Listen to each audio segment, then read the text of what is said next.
그 전까지 다 기억 못한다 하더라도 이 마지막 시간만 잘 정리하면 나름대로 사도행전은 맛을 봤습니다라고 이야기할 수 있겠죠. 사도행전을 이제 시작할 때 지난주에도 잠깐 살펴봤듯이 누가가 기록한 이 사도행전은 누구에게 써진 글입니까? 네, 데오빌라 각하로 돼 있죠. 1장에 보면 데오빌라로 하면 그러니까 하나님을 경외하는 자들 이제 이런 의미인데 그런 자들에게 사도행전이 기록된 겁니다. 그리고 이제 그러면 그런 거죠. 하나님을 경외하는 자들에게 그 당시 어떤 것들이 필요했던 건지를 누가는 정확하게 파악하고 그 내용들을 정리해서 다른 것들은 빼고 오해될 만한 것들은 다 제거하여 버리고 그렇게 하나님의 복음이 예수 그리스도 통해 이루어진 놀라운 이야기들만 분명히 기록하고자 하는 목적이 있었겠죠. 그래서 거기서 벗어나지 않고 이제 마지막 28장까지 우리가 지금 이제 달려왔던 겁니다. 그럼 적어도 28장을 통해서 우리가 이것을 다 읽지 않았다 하더라도 기대하는 것이 무엇일까요? 그러니까 하나님을 경외하는 자들을 향해서 데오빌로 각하여 내가 복음이 이러저러 한 일 가운데서 정리해서 기록합니다 라고 했으면 어떤 것들을 기대합니까? 나름대로 우리가 기대하는 것들. 그래서 지금 사도 바울은 상소한 거잖아요. 지금 법정에 그 별일을 가르기 위해서 지금 잡혀 있으니까 그렇게 무죄 판결을 받았다. 자기 일들 아니라고 지금 자기 일들 아니라고 별 관심이 없군요. 그 정도 기대하지 않겠습니까? 적어도 죄가 없지 않습니까? 지금까지 늘 살펴봤던 것들은 사도 바울이 죄가 있어서 잡힌 것이 아니라 오직 그리스도의 복음을 전하는 것 때문에 유대인들에게 오해를 받고 유대인들에게 대적함 때문에 그가 어쩔 수 없이 죽을 기회 가운데서 그 죽음을 모면하기 위해서 자신이 가지고 있는 신분인 로마의 시민권을 가지고 로마 황제에게 상소한 일로 지금까지 이야기들이 진행되고 있다고요. 그러면 적어도 이런 것들을 알고 있는 사람들, 이런 것들을 기대하는 사람들 가운데 어떤 결과를 기대할까요? 나름대로 해피엔딩이겠죠? 무죄 선고를 받았답니다. 이렇게. 아니면 과감하게 그 자리에서도 예수 그리스도처럼 복음을 전하고 순교하였더라. 이 정도 결과가 나와야 되지 않을까요? 그렇죠? 근데 사도행전 28장 30절부터 다시 보십시오. 바울이 온 이태 7일 동안이죠. 자기 셋집에 머물면서 자기에게 오는 사람을 다 영접하고 하나님의 나라를 전파하여 주 예수 그리스도에 관한 모든 것을 담대하게 거침없이 가르치더라. 그리고 뒤에 끝. 이상하지 않습니까? 열린 결말로 그냥 끝나버린다고. 그렇죠? 지금 이 사도행전을 기록한 사람은 누가라고요? 사도 바울과 함께 전도 1차, 2차, 3차 그리고 지금 의도하지 않게끔 지금 죄인의 신분이 되어서 떠나고 있는 로마로 향하고 있는 4차 전도 여행까지 누가 함께하고 있었습니까? 누가가 함께하고 있었다고요. 누구보다도 사도 바울에 관한 일은 누가가 잘 알고 있다고요. 그런데 놀랍게도 그 사도 바울과 함께했던 전도팀의 일행이었던 누가는 사도 바울의 어떤 신변에 대한 내용이라든지 그 다음에 우리가 기대하고 있던 어떤 결과를 사도행전의 마지막으로 다루고 있지 않아요. 그냥 그렇게 끝나버리는 거예요. 왜 그랬을까라고 하는 것들이 이제 말씀을 읽어가면서 우리 가운데 진지하게 도전돼야 되는 부분이고 질문으로 나와야 되는 것들이죠. 누가는 분명한 의도를 가지고 이렇게 말씀을 정리하는 것으로 보입니다. 분명히 누가는 의사였으며 분명한 역사적 사실을 기록한 역사가였음에도 불구하고 자신이 바라보는 어떤 역사죠. 영어로 히스토리. 그 히스토리는 바울의 이야기가 아니라고요. 히스토리는 예수 그리스도죠. 우리가 지금도 일하고 계신 성령 하나님에 대한 이야기를 하나님을 경외하는 자들이 있는 상황 가운데서 이것이 그의 이야기입니다를 말해주기 위해서 그의 역사를 이야기하기 위해서 마치 영웅시 될 수 있는 위인전으로 전락할 수 있는 사도 바울의 이야기는 이렇게 끝나버리는 거예요. 이렇게 끝나버리고 사도 바울과 같은 사람들, 그 이전에 했던 베드로 사도 같은 사람들, 또 아브라함과 같은 사람들, 그들이 위인이 아니라 하나님의 주권 가운데서 그들이 어떠한 신분, 어떠한 시간, 어떠한 상태에서도 하나님이 기뻐하시는 사람으로 그렇게 서서 누구를 전한 겁니까? 그의 이야기를 전한 존재들이라고 하는 것이 사도행전이 마무리되고 있는 아주 중요한 내용들인 거예요. 분명히 사도 바울이 한 일이 엄청납니다. 교회 역사상. 그렇죠? 충분히 그에게 매력을 느낄 만하다고요. 그런데 그 시대를 살아갔던 많은 교회 공동체, 또한 사도 바울조차도 자신의 이름이 드러나는 것들, 자신의 업적이 드러나는 것들에 대해서 좋아하지 않았다고요. 왜냐하면 이 역사는 자신들의 이야기가 아니거든요. 이 이야기는 그의 이야기인 거예요. 성령 하나님의 이야기, 예수 그리스도의 이야기, 하나님에 관한 일이라고요.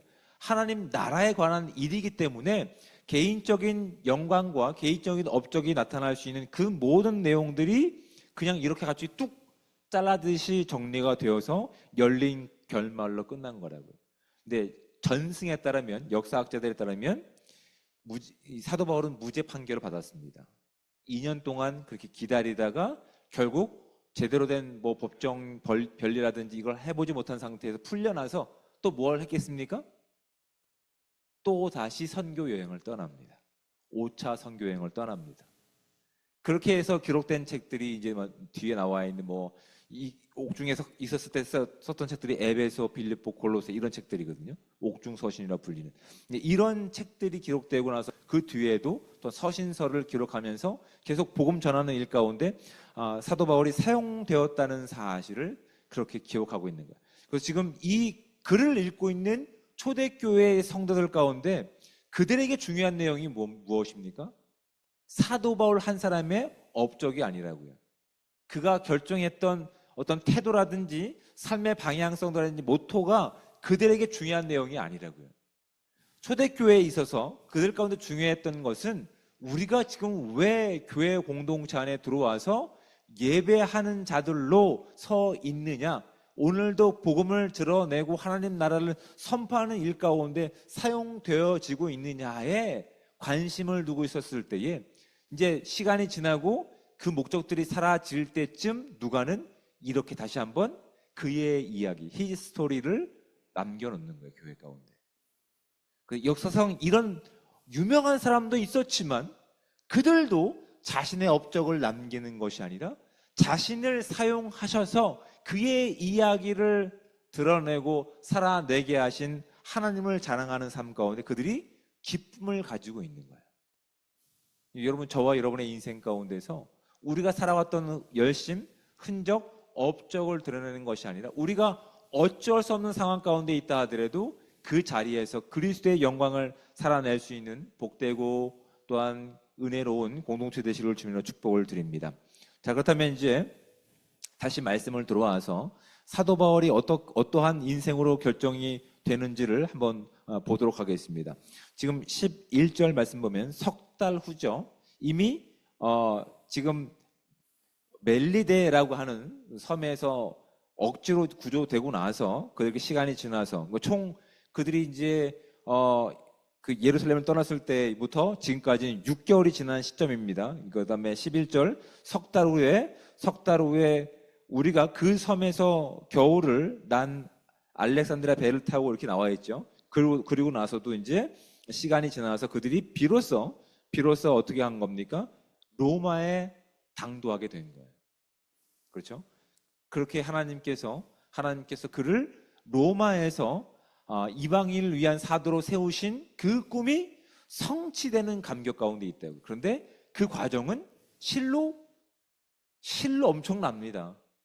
배멀미 하는 사람들 여기 있을지 모르겠지만 작은 배를 타고 더군다나 동력이 없는 배를 타고 가고 한다면 이 멀미가 장난 아닙니다. 지금 근데 큰 폭풍을 만날 뿐만 아니라 지금 이 손발이 자유롭지 못한 상태에서 갖은 고생을 다 하고 또 독사에게 물리기도 하고 많은 일들을 겪고 났을 때 비로소 그가 육지에 발을 딱 듣는 순간 참 만감이 교차했겠죠. 그렇죠? 그 마음 가운데 하나님에 대한 열정이 있었지만 내가 정말 죄수의 신분이 되어서 로마 땅을 밟게 될 줄이야. 내가 정말 하나님께서 약속하셨던 그 약속의 성취로 내가 이 땅에 발을 딛게 될 줄이야. 이 놀라운 아마 감격이 사도 바울 가운데 있었을 겁니다. 도착하자마자 14절 보십시오. 거기서 형제들을 만나라고 되어 있습니다. 이 형제들은 누구를 얘기할까요? 그리스도 안에서 성도된 사람들을 이야기합니다. 다른 본문에서는 성도라고 얘기합니다. 거기서 형제들을 만난 거예요. 근데 재밌는 것이 있습니다. 사도 바울은 로마에 아직까지 가본 적이 없어요. 지금 처음 발을 내딛는 거예요. 그런데 로마라고 하는 이 지역 가운데 사도 바울이 교회를 세운 적도 없고 복음을 전파한 적도 없는데 그곳에 지금 누가 있는 거예요? 예수 그리스도의 복음을 받아들인 사람들이 있는 거예요. 그리고 그들이 누가 온다는 소식을 들은 거예요? 하나님의 복음을 전했던 아주 유명한 사람인 사도 바울이 온다는 소식을 들은 거예요. 그래서 14절 말씀을 보십시오. 거기서 형제들을 만나 그들의 청함을 받아 이태를 함께 머무니 7일을 함께 머무니라. 그래서 우리는 이와 같이 로마로 가니라라고 되어 있습니다. 그곳 형제들이 성도들이죠. 우리 소식을 듣고 암비오 광장과 트레이스 타베르네까지 맞으러 오니 바울이 그들을 보고 하나님께 감사하고 담대한 마음을 얻으니라고 되어 있는 거예요. 이게 지금 복잡한 심정 가운데 감격과 감격이 있는 장면을 이야기하고 있는 거예요. 사도 바울은 그 마음 가운데 유대인을 향한 빚이 있었어요. 자신도 유대인이었고 자신이 유대인이었을 때 예수 그리스도를 핍박한 일 때문에 잘못된 열심과 잘못된 하나님에 대한 유산과 또한 선민 세상 때문에 예수 그리스도를 죽인 일 때문에 자신이 같은 동족인 유대인들을 향한 간절한 마음이 있었다고요. 유대인들 가운데 빚진 마음이 있었는데 그래서 그는 먼저 어느 곳을 가든지 유대인들에게 먼저 복음을 전하는 일 가운데 게을리하지 않았어요. 근데 놀랍게도 아이러니하게도 흥미롭게도 어떤 일이 일어납니까? 사도 바울이 마음에 품고 있던 유대인들 때문에 지금 본인이 어디로 끌려온 거예요? 로마로 끌려온 거예요. 그 마음에 유대인들을 향한 진실한 열정과 간증이 있었는데 오히려 그것이 그 인생 가운데 죄인이라고 하는 이름을 가지게 하고 그렇게 밀려 자신의 의지와 상관없이 또 밀려온 것이 하나님께서 그에게 미리 약속하셨던 로마에서 지금 복음을 전하는 자로 서 있게 되는 거예요. 근데 그곳에 본인이 한 번도 복음을 직접 가르치거나 교회를 세운 적이 없는데 하나님의 구원함을 입은 그리스도 안에서 형제된 누군가가 있다고 하는 거예요. 사도 바울이 무엇을 느꼈을까요? 와, 하나님 정말 멋지십니다. 내 마음 가운데 그 소원이 있었지만 하나님은 이런 방식을 통해서 하나님의 나라와 교회를 세워가고 계시는군요. 그러면서 보십시오. 15절 말씀 뒤에 보십시오. 바울이 그들을 보고 하나님께 감사하고 담대한 마음을 얻으니라. 지금 사도 바울은 로마까지 왔습니다. 로마까지 죄인의 신분으로 온 거예요. 어떤 각오까지 했을까요? 이미 죽을 뻔한 고비를 많이 겪었기 때문에 내가 여기서 장렬히 그리스도의 복음을 전하고 죽으리라. 그런데 그 중간 과정 가운데 결과들이 너무 힘들었죠. 인생이. 그렇죠. 죽을 뻔한 기회도 많이 겪고 오해도 많이 사고. 그런데 놀랍게도 그 유대인들을 향한 마음, 하지만 유대인들이 배척한 것 때문에 결국 떠밀려서 도착한 로마에는 하나님을 나의 구세주로 믿고 있는 다른 형제들로 인해서 그 마음 가운데 작아졌던, 그 마음 가운데 사그라졌던 하나님에 대한 그 담대함과 열심이, 감사함이 회복되고 있다는 사실을 본문을 통해서 확인하게 되는 것들이에요. 여러분, 이런 사실을 가지고 우리가 교회를 섬기고 하나님의 일을 섬길 때 여러분 작은 것 하나에 누군가를 격려하는 일을 게을리지 않기를 하기를 원합니다. 지금 어느 누구든지 지금 우리는 나름대로 각자 주어진 사역의 순간 가운데, 시간 가운데 봉사하고 있어요. 그렇죠? 나는 기쁨을 가지고 했지만 시간이 지나면서 이것이 지치고 고난 가운데 많이 낭망하는 시간도 있었다고요. 근데 그 자리에 누가 함께 있을 때, 같은 주님을 고백했던 성도들이 있을 때 그들을 바라보면서 큰 위로와 격려와 하나님께 감사를 드릴 수 있다는 사실을 우리가 기억하셔야 돼요. 우리는 이렇게 연약한 존재들이에요. 그런데 우리 안에 함께 일하시는 성령님으로 통해서, 누군가와 함께 하시는 그 성령님을 통해서 우리가 함께 그 일들을 감당할 때 한 사람은 쓰러진다 하더라도 삼겹줄을 능히 끊을 자가 없다는 사실을 말씀을 통해서 회복하는 겁니다. 그러니까 여러분, 함께 격려하고 주어진 이 한 걸음 한 걸음들을 믿음으로 걸어갈 수 있는 우리 모두가 되시기를 주님으로 축복을 드립니다. 그렇게 사도 바울은 의도하지 않게끔 그곳에서 만난 성도들을 향해서 큰 위로와 격려를 얻고 나서 또 보십시오. 16절, 우리가 로마에 들어가니 바울에게는 자기를 지키는 한 군인과 함께, 이게 자택 연금 상태가 되는 거야. 실제적인 옥에 갇힌 것이 아니라 아직 정확한 어떤 판결문이 드러난 게 아니기 때문에 가택 연금 상태, 자유가 보장되는 시간이에요. 대신 그 집값을 누가 내니까 죄인 본인이 내야 되는 거예요. 지금 그 상태에서 군인과 함께 따로 있게 되기를 허락받고 나서 17절, 사흘 후에 그 고난의 시간이 지나고 나서 3일만 사도 바울이 쉬고 나서 어떻게 합니까? 유대인 중 높은 사람을 청하여, 이렇게. 참 질긴 인생이죠. 지금 자신이 유대인들 때문에 지금 지금 억울한 길을 걷고 있는데 그의 마음 가운데 유대인들을 향한 복음에 대한 열정이 사라지지 않는 거예요. 어느 정도 기력을 회복하자 3일이 지나고 나서 어떻게 합니까? 그 가운데 있는 유대인 중 높은 사람들, 회당장이라든지 이런 사람들이겠죠.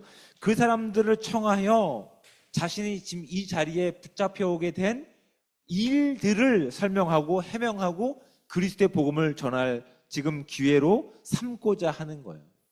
사도 바울 참 대단한 인물 같습니다. 근데 그 열망 가운데 하나님께서는 그 유대인들이 사도 바울에게 와서 사도 바울의 이야기를 듣게 됩니다. 본인은 이렇게 기대했을 겁니다. 여기도 유대인들이 있으니 이들이 나를 또 배척하기 위해서 예루살렘에서 파송된 사람도 있겠구나라고 아마도 긴장하고 있었을 거라고. 그래서 유대인들 중에서 높은 사람을 청하했는데, 보십시오. 재미있는 것이 22절, 이에 우리가 너의 사상이 어떠한가 듣고자 하니 이 파에 대하여는 어디서든지 반대를 받는 줄 알기 때문이다. 이 파는 그리스도를 따르는 파입니다. 그런데 21절 보십시오. 그들이 이르되 우리가 유대에게 내게 대한 편지도 받은 일이 없고 또 형제 중 누가 와서 내게 대하여 좋지 못한 것을 전하든지 이야기하는 일도 없느니라. 사도 바울은 어떻게 이야기하고 있는 거야? 로마에서도 유대인들이 있었고 복음을 믿는 자들이 있었으니까 이 중에서 유대인들이 또 나를 배척하고 나를 죽이려고 작정한 사람들이 있겠구나라고 하는 긴장감이 있었기 때문에 유대의 높은 사람들을 청했는데 결과는 어떻습니까? 21절, 없다고요. 편지를 받은 일도 없고 예루살렘에서 파송된 사람도 없는 거야. 그러니까 지금 사도 바울은 지금 이게 상상이 안 되는 일들인 거예요. 그리고 사도 바울을 대적하는 유대의 적들도 설마 사도 바울이 로마에 가서 복음을 전하는 일로 열심히 살아가겠어? 그는 지금 죄인인데 그 중에 죽을 수도 있고 그리고 그 인생이 어떻게 될지도 모르는데 설마 로마에까지 당도하겠어? 라고 하는 기대가 있었지만 놀랍게도 하나님께서는 하나님의 주권 가운데 손길 가운데 사도 바울을 어디까지 데려가신 거예요? 로마까지 데려가신 거예요. 그 놀라운 일들 가운데 지금 하나님이 함께 하시면 사도 바울은 그들과 이야기하는 시간 가운데 고백할 수밖에 없었을 겁니다. 와, 하나님 정말 대단하십니다. 분명히 저를 반대하는 사람이 있었을 텐데 오히려 그들은 내가 그곳에 안전하게 당도할 줄을 어느 누구도 예상하지 못했다는 것이 결과적으로 드러난 것들이거든요.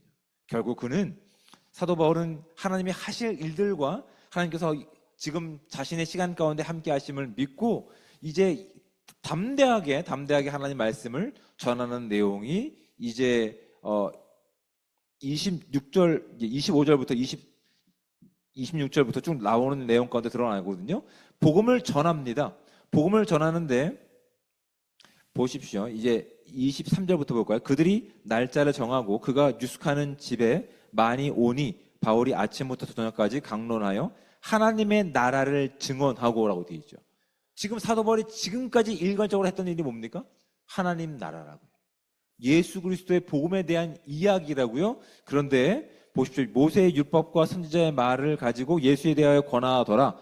24절, 그 말을 믿는 사람도 있고 믿지 아니하는 사람도 있어 서로 맞지 아니하여 흩어질 때에 바울이 한 말로 이르되 성령이 선지자 이사야를 통하여 너희 조상에게 말씀하신 것이 옳도다라고 하면서 사도 바울이 하나님이 일이 이렇게 예언자를 통해서 우리 가운데 예언된 것이 정말 성취되었구나라고 하는 하나님에 대한 감사와 또 하나님에 대한 지금 어떤 뭐랄까요, 그 경외심이 돋아나고 있는 것들이 이제 이 인용구를 통해서 드러나고 있죠. 그런데 이제 이 30절과 31절을 보십시오. 그럼에도 불구하고 어떻게 얘기합니까?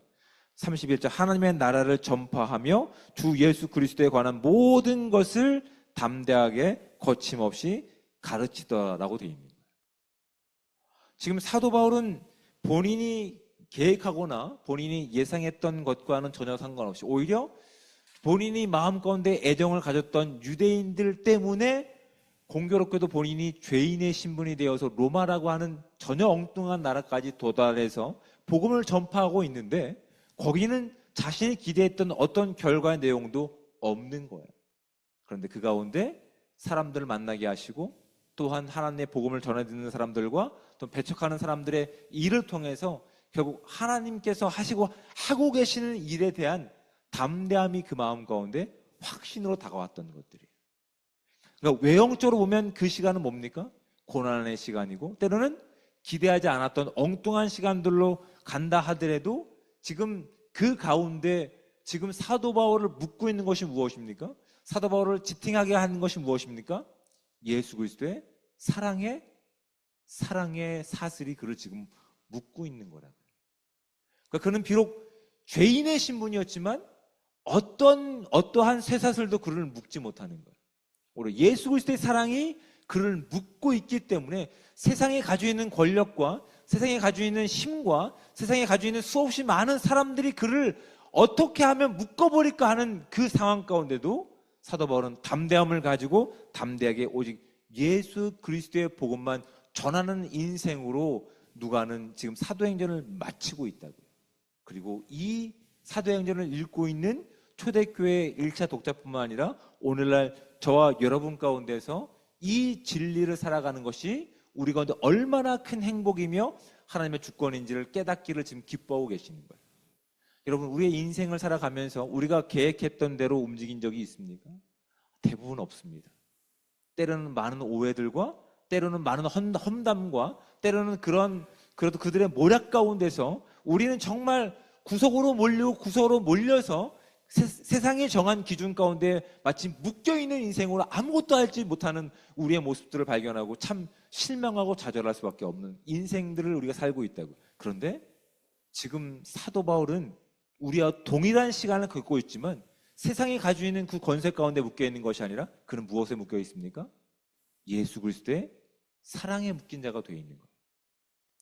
그 어떤 권세로도 그를 묶을 수 없지만 하나님의 사랑에 묶여있는 사도 바울은 자신에게 주어진 그 복음을 가지고 하나님을 담대하게 전하는 일 가운데 지금 사용되고 있다. 그는 지금 죄인이라고요. 그 전에는 사도였고 교사였어요. 어떤 신분이든지 어떠한 형편이든지 상관없어요.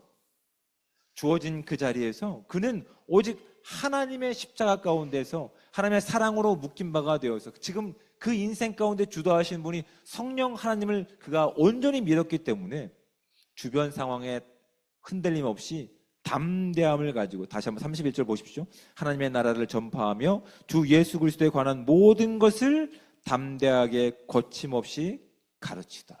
그리고 이야기는 계속 이어질 수밖에 없는 거예요. 우리는 기대하죠. 적어도 그 정도 노력을 했으니까 결과는 어떠한 식으로 나오든지 우리 가운데 나와야 된다. 네, 사도행전의 저자인 누가와 초대교회 사람들은 그것에 관심이 없는 거예요. 우리가 종이든 자유인이든 또한 헬라인이든 유대인이든 상관이 없는 거예요. 지금 그들 가운데 중심이 예수 그리스도의 십자가의 사랑이 분명하다 간다면 주어진 자리에서 아니면 그냥 보내진 자리에서 묶여있는 자리에서도 담대하게 그리스도의 복음을 전하고 살아가기를 기대하고 있는 거예요. 근데 우리는 왜 전도하기를 그리스도의 일꾼답게 살아가기를 주저할까요? 우리를 묶고 있는 것이 무엇일까요? 세상에는 더 조직적으로 더 많은 비용을 가지고 우리가 가지고 있는 것이 마치 아무것도 없는 것인 마냥 정말 비천한 것인 마냥 우리를 그렇게 험담하고 오해할 때가 있다고. 그렇죠? 우리가 증명할 수 있는 것이 무엇입니까? 그래서 이렇게 생각되죠. 내가 그들보다 더 많은 돈을 벌어서 그들보다 더 많은 권력을 가져서 그들 코를 납작하게 해줘야지. 지금 우리가 기대하는 것이 사도행전의 그런 마무리라고요. 사도행전을 통해서 사도 바울의 무죄, 또한 그가 담대하게 그들 가운데서 코를 납작하게 해줬다, 이런 걸 기대하는데 오히려 아니 어떤 형편이든지 어떤 자리이든지 상관없이 그가 예수 그리스도께 붙잡힌 바가 된 존재이기에 그는 지금 담대하게 그리스도의 복음을 전하는 일 가운데 사용되고 있다는 것이 지금 저와 여러분 가운데 지금 도전을 주고 있는 이야기들이에요.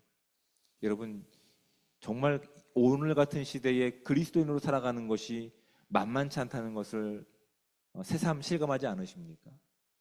그들 가운데에서 우리가 가지고 있는 무엇을 가지고 그들에게 설득하기를 이렇게 만든다고 하더라도 결국 이 일은 하나님이 주도적으로 하셔야 할 일이기 때문에 우리는 무엇만 하면 됩니까?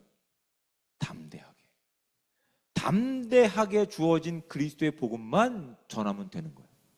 그렇게 될 때 하나님께서 사도 바울이 어떤 형편에 있든지 상관없이 그를 하나님의 부르심을 받은 사도로 사용하신 것처럼 저와 여러분들을 주어진 이 시대 가운데 그리스도의 복음을 전하는 자들로 보내기를 기뻐하시는 거예요. 여러분 이 말씀을 가지고 여러분 늘 담대하게 우리 안에 시작하신 그리스도의 선한 일들이 예수 그리스도의 오실 그날에 완성될 걸 기대하면서 나갈 수 있는 저와 여러분들 되시기를 주님으로 축복을 드립니다. 고린도전서 1장 27절과 31절에 이렇게 기록하고 있습니다. 이제 마지막으로 이것만 읽어드리겠습니다.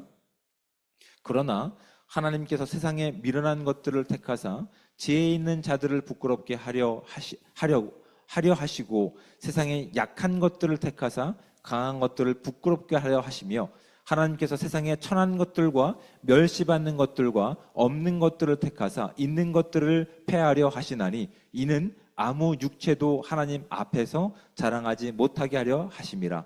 너희는 하나님으로부터 나와서 그리스도 예수 안에 있고 예수는 하나님으로부터 나와서 우리에게 지혜와 의로움과 거룩함과 구원함이 되셨으니 기록된 바 자랑하는 자는 주 안에서 자랑하라 함과 같게 하려 함이라. 아멘.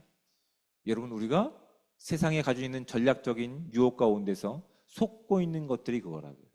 세상이 원하는 답을 주면 그들이 내가 믿고 있는 하나님께 설득당할 것이다 라는 오해를 하게 됩니다. 그러나 사도행전이 마지막 되는 시간을 보십시오. 마지막 내용들을 보십시오. 사도 바울의 잘남과 성공의 이야기, 우리가 기대했던 내용으로 결론 맺지 않는다고요.